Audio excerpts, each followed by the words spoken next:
Got about 2.5 essays to finish, but I thought instead of actually starting them, I was going to start vlogging now because the light is so nice outside and I just don't feel like doing work when I just want to sit here and just look out the window because the sun is going down and there's no way I can possibly show you this because the mat just don't bend that way. It's really, really pretty. So today I'm a little bit irritable. Now, there's not much of a reason for that. It's one of those things where you get up, everything's going well, and bam, something happens to ruin your mood, and then you end up doing things like... Let's see that again, shall we?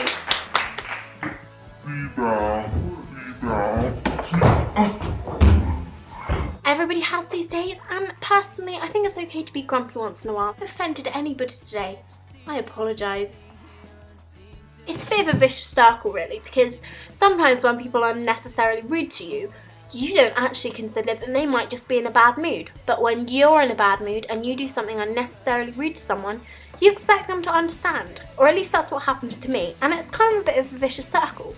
But I think everyone just needs to try and be a little bit more understanding.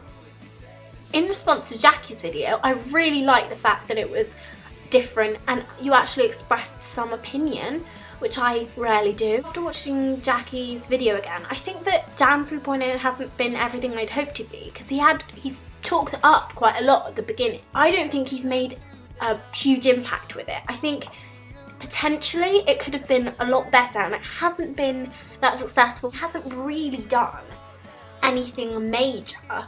It feels to me as if it hasn't even started. He's always talking about what he's going to do and how it's working and saying, oh, it's a big thing, it's a big thing. That was a really bad impression of Dan Brown.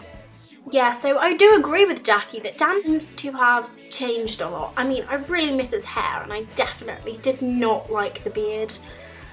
Maybe the beard was making him evil. I mean, it's a possibility, right?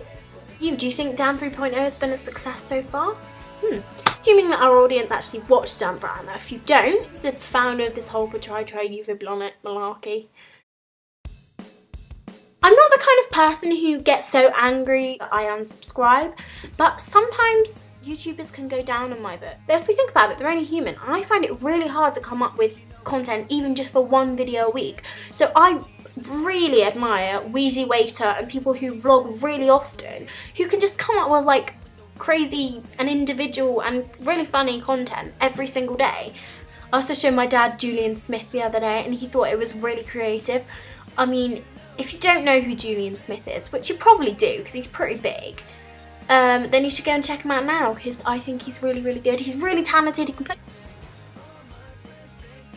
He's genuinely fantastic, so you should definitely go and check him out.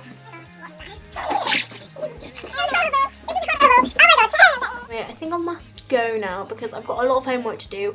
I'm probably going to edit this later. I might add a bit in if necessary, but if not, I shall see you next week.